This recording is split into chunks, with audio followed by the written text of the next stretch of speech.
Earlier this week, Becky was the guest on something called A Touch More.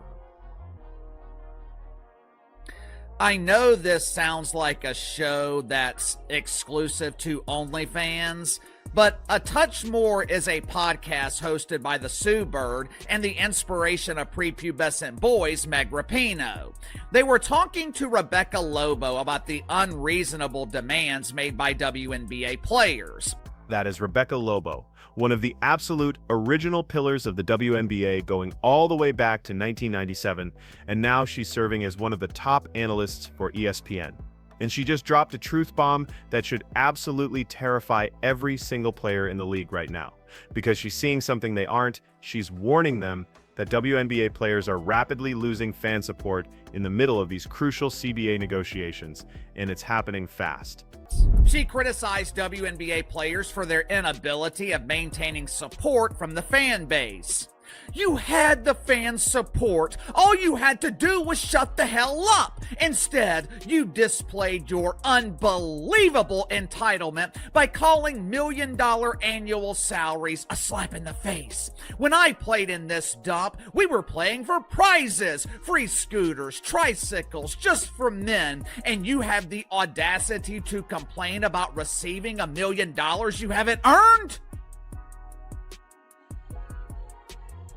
But here's the thing that makes this so devastating, and why it's hitting so hard. She didn't say this on some random radio spot, or while debating Stephen A. Smith on First Take, where hot takes are the norm. She said this on Sue Bird and Megan Rapinoe's podcast, which is basically the safest space imaginable for women's basketball discourse. Time in the business of orchestrated combat. It was a seminal moment for a number of reasons. This contract, it shaped the future of the business, but it also changed the mindset. It changed the mentality of Vince McMahon. With Bret Hart, it was one of the first times that a star talent had more leverage than the company. It was the first time that Vince McMahon felt powerless in negotiations. He made a promise to himself to never be put in that situation again. He would never allow one of the employees to have more power than he. This was a certified WNBA legend going on a show hosted by absolute WNBA royalty and looking them in the eye to tell them the current crop of players are completely screwing this up. So you have to ask yourself, what exactly did these players do to alienate their base and lose support that, frankly, she implies they never really had secured in the first place? Headline at Sports Media Watch: WNBA pushing earlier start and later finish to the pretend basketball season. When I initially saw this headline the other day, I was confused. Correct me if I'm wrong here. I don't remember anyone asking for more pretend basketball. I don't remember seeing this insatiable demand, this unquenchable desire for more women's basketball. Matter of fact, if you look at ratings and attendance for Unrivaled, or the fact that absolutely no one is talking about women's college basketball, or the fact that the WNBA Finals struggled to sell tickets with tickets going for less than $40. You need to watch that clip again and really listen to the tone. Rebecca Lobo isn't just offering advice. She is directly criticizing the strategy and attitude of current WNBA players regarding how they are handling these delicate CBA negotiations. She's essentially saying they had a moment of fan support, a window of opportunity, and all they had to do to keep it was stay quiet and play the game. Instead, they decided to go the opposite direction and displayed what she explicitly calls unbelievable entitlement, going so far as to call million-dollar salary offers a slap in the face. You have to understand, this is coming from a woman who played in the late 90s for minimal prizes and quite literally free scooters as bonuses. But this criticism reveals something much bigger than just hurt feelings about salary complaints or generational differences. From 44 games to a maximum of 54 games. This would give WNBA players 10 more opportunities to prove they can't sell tickets. But I don't think this is about money. Or in the case of the WNBA, I don't think this is about increasing the amount of the money that they are losing. This schedule is about power, it's about control, leverage. The league wants training camp to start in March, with the WNBA Finals, also known as the Chase for the Platinum Pooper, concluding in November. That comparison to Bret Hart and the Montreal Screwjob might seem like it's coming out of left field, but it is actually more relevant and precise than it sounds at first glance. Back in the late 90s, Vince McMahon signed Bret Hart to this massive, unprecedented WWF contract worth millions of dollars, which was huge money for the industry at that time. But more importantly than the money, it was the first time in the history of the business that a talent actually had more leverage than the company itself. McMahon felt completely powerless in those negotiations, like he had lost control of his own creation, and because of that feeling of vulnerability, he made himself a solemn promise that day. Now, of course, Unrivaled is already doing a phenomenal job of putting themselves out of business, but with this new schedule, overpaid players in Unrivaled, they would have no break between the Unrivaled season and the WNBA season. This proposal, it essentially forces WNBA players into making a choice. Due to prioritization, the WNBA penalizes players who don't show up to training camp because they're competing in another league. He vowed that never again would he allow a single employee, no matter how popular, to have more power than the brand itself. He decided right then that he would never let a single talent become bigger than the WWF, ensuring the logo was always the biggest star. And right now, WNBA Commissioner Cathy Engelbert is going through that exact same realization and moment of clarity. For the first time in the entire history of the WNBA, the players actually think they have power. They look at the Caitlin Clark ratings bump, and they look at the existence of competing leagues like Unrivaled, and they believe these things give them real leverage. Their perception of the situation is the only thing that matters to them right now, even if that perception is completely detached from the economic reality of the business. And just like Vince McMahon did in 1997, Cathy Engelbert is making strategic, cold-blooded moves to ensure this shift in power never becomes permanent. The employees think they are more powerful than the employer, when the reality is, WNBA players are the equivalent of entry-level employees. Entry-level workers, they're a bonus. Entry-level workers are hired when the company is thriving to assist those who are actually generating the revenue. But when times get tough, when management slashes the budget, the entry-level workers, they are the first to be fired. This is the ultimate power play that nobody is talking about enough. The WNBA is proposing to expand the regular season significantly, jumping from 44 games all the way up to 54 games. That is 10 additional games, which is a massive increase in workload and calendar time. Under this plan, training camp would start in March, and the WNBA Finals would conclude way later, deep into November. Now, on the surface, if you just glance at it, this looks like the league trying to generate more revenue. The logic seems simple. More games equals more ticket sales, more broadcast windows, and more sponsorship opportunities. But you have to look closer at the actual calendar and the dates they are choosing. This schedule change isn't really about making more money, at least not in the short term. It's entirely about control and dictating the terms of employment. Like I have told you guys from the beginning, this leverage that WNBA players think they have, this leverage is an illusion. The increased ratings, attendance going from nothing to almost nothing, secondary dumps like Unrivaled and Project B, this gave WNBA players the illusion of leverage. If you took this same situation and you applied it to the NBA, the league would be in trouble. NBA players would get whatever the hell they wanted, but with the WNBA, the same leverage does not apply because this league isn't a necessity. It's a bonus. It's a nice tax write-off for the NBA. But if it goes away, they'll just find another way to ease their tax burden. The way it looks right now, If WNBA players want their million-dollar annual contracts, if they want to be paid what they deserve, they're going to have to make some concessions. And the main concession seems to be unrivaled, going out of business. If this proposal actually goes through, WNBA players would have effectively zero break between the unrivaled season and the start of WNBA training camp. They would be playing basketball year-round with absolutely no downtime and no time to compete overseas. The league already has strict prioritization rules that penalize players heavily if they miss training camp because they're competing elsewhere. What this new schedule does is force players into an impossible, career-defining choice. The league is saying you can play in our league or you can play in these secondary leagues overseas and in unrivaled, but you simply cannot do both anymore. The window is closed. This is absolutely brilliant, ruthless strategy from Cathy Engelbert. She isn't negotiating with them. She's dictating the environment. She's reminding the players in the harshest way possible who actually holds the power here.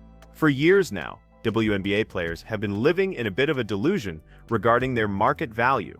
They have convinced themselves that they are the equivalent of NBA players and deserve the same treatment. They genuinely believe they are bigger and more important than the league itself.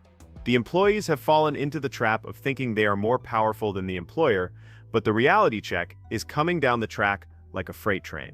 The truth is, WNBA players are entry-level workers in the grand scheme of the sports economy.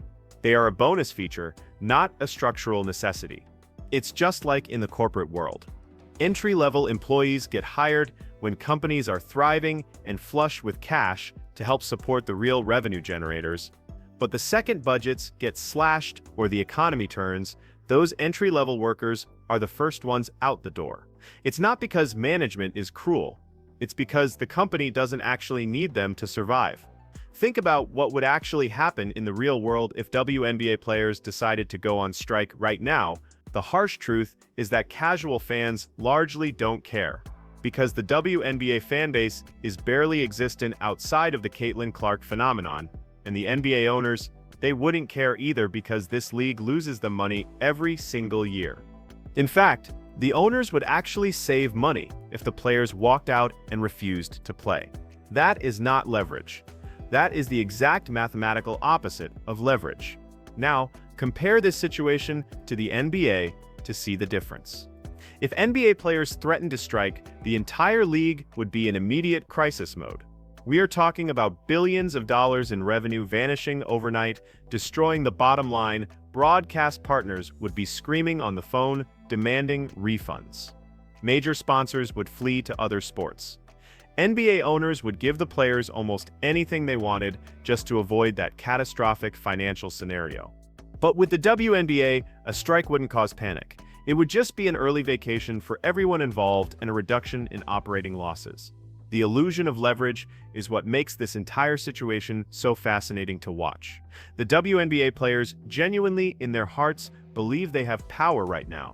Attendance went from basically nothing to slightly more than nothing, and they think that constitutes a mandate for maximum demands. Ratings increased massively because exactly one player, Caitlin Clark, became a genuine cultural phenomenon, and suddenly everyone else thinks they deserve NBA tier money because of her coattails. Unrivaled and overseas leagues are offering contracts, so players assume they have leverage and options. But all of that is just smoke and mirrors. None of those factors translate to actual negotiating power when your employer is literally subsidizing your entire existence and covering your losses. Here's what this new schedule proposal really accomplishes in the boardroom. If WNBA players want their million-dollar contracts, salaries they are calling a slap in the face, despite not generating the revenue to justify them, they are going to have to make massive concessions. And the main concession is this: unrivaled goes out of business. That is the trade-off. Think about the specific business model of the Unrivaled League. It is a 3-on-3 league designed specifically to play during the WNBA offseason. From January through March, they are paying players 6 figures for just 8 weeks of work. The entire concept depends 100% on having access to top-tier WNBA talent during those winter months, when those players would otherwise be overseas. But if the WNBA season now runs from March through November, Unrivaled loses its entire talent pool instantly. Players physically cannot compete in both leagues anymore without violating prioritization rules and losing their WNBA eligibility and salary. Nafisa Collier and Brianna Stewart founded Unrivaled specifically to give players a high-paying domestic option during the offseason. They went out and raised millions in venture capital funding. They secured legitimate broadcast deals to get it on TV. They convinced 30 of their peers to buy in and sign contracts, and now the WNBA is about to make their entire business model operationally impossible with one schedule change. This is not accidental. This is a targeted strike. This is Kathy Engelbert systematically eliminating any alternative option that could give players leverage in future negotiations. Rebecca Lobo's comments on that podcast reveal exactly how the old guard views this situation. She played in an era when salaries were embarrassingly low and nobody complained. She competed for prizes and pride instead of substantial paychecks. And from her perspective, looking at current players complaining about million-dollar offers is the height of ungratefulness. But what's really happening here isn't about gratitude or feelings or entitlement. It's about power dynamics. It's about whether employees have the standing to dictate terms to their employer, and in this specific case, the answer is becoming very, very clear. The WNBA is not a business necessity. It is a tax write-off for the NBA and a marketing expense. It's a nice gesture toward gender equity and inclusivity. It's a way for billionaire NBA owners to demonstrate social responsibility. But if the WNBA disappeared tomorrow, the NBA would just find another charitable cause to fund and move on. That is not true for the players.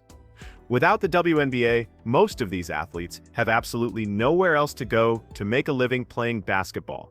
Overseas leagues don't pay enough to sustain lifelong careers or build wealth. Unrivaled literally can't survive without the WNBA's specific off-season window to operate in. And no other domestic professional league exists in the United States. So when players threaten to opt out of the CBA or demand a 50% revenue split like the NBA players get, they are negotiating from a position of complete and total weakness.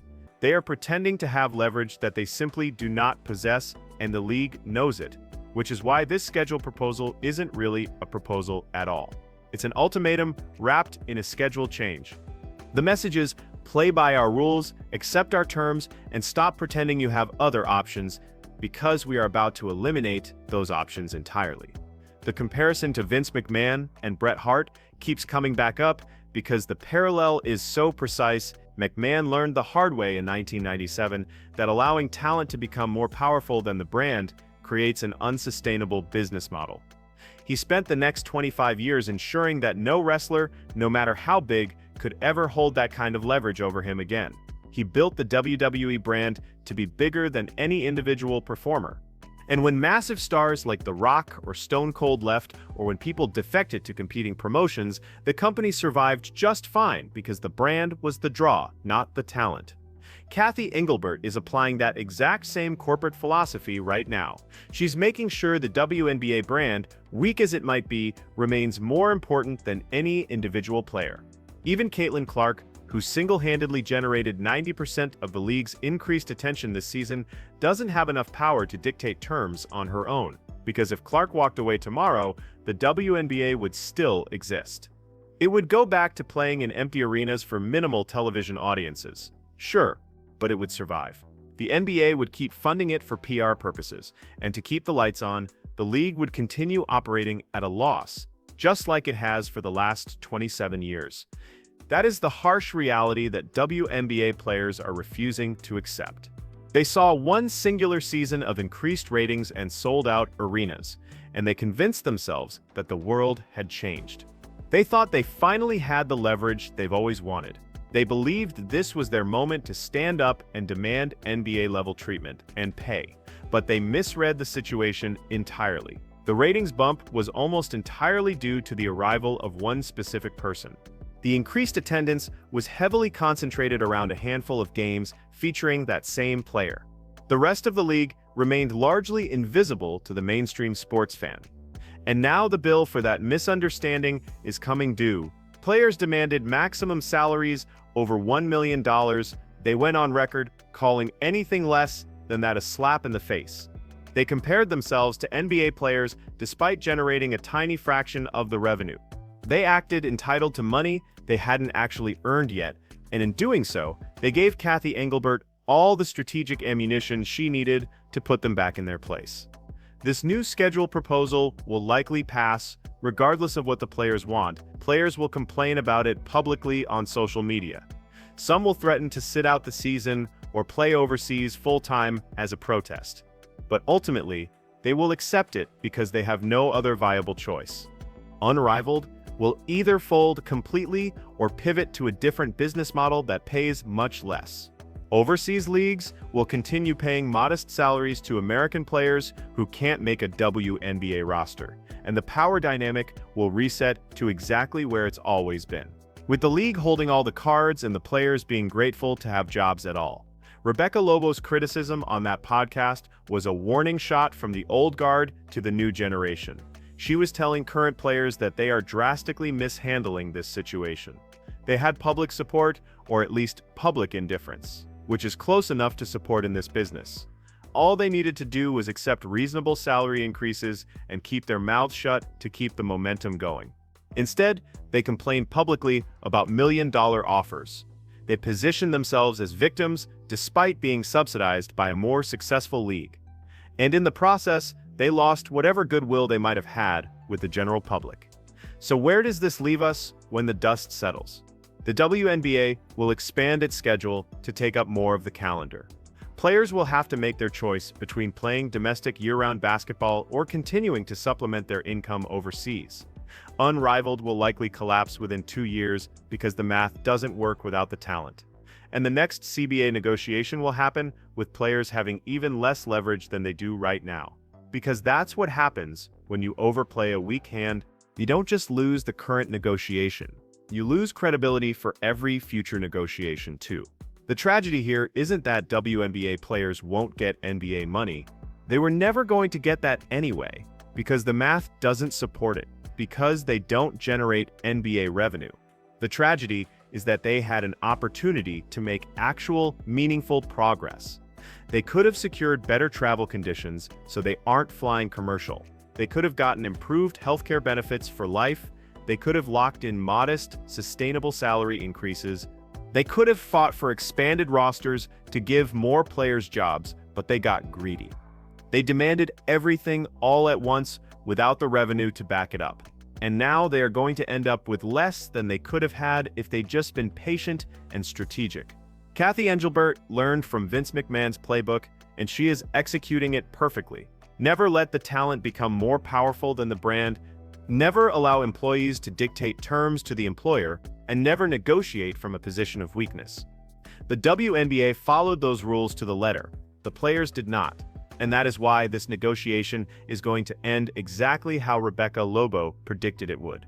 With players losing support they barely had in the first place, accepting terms they don't like because they have to, and learning a very expensive, very painful lesson about the difference between perceived leverage and actual power.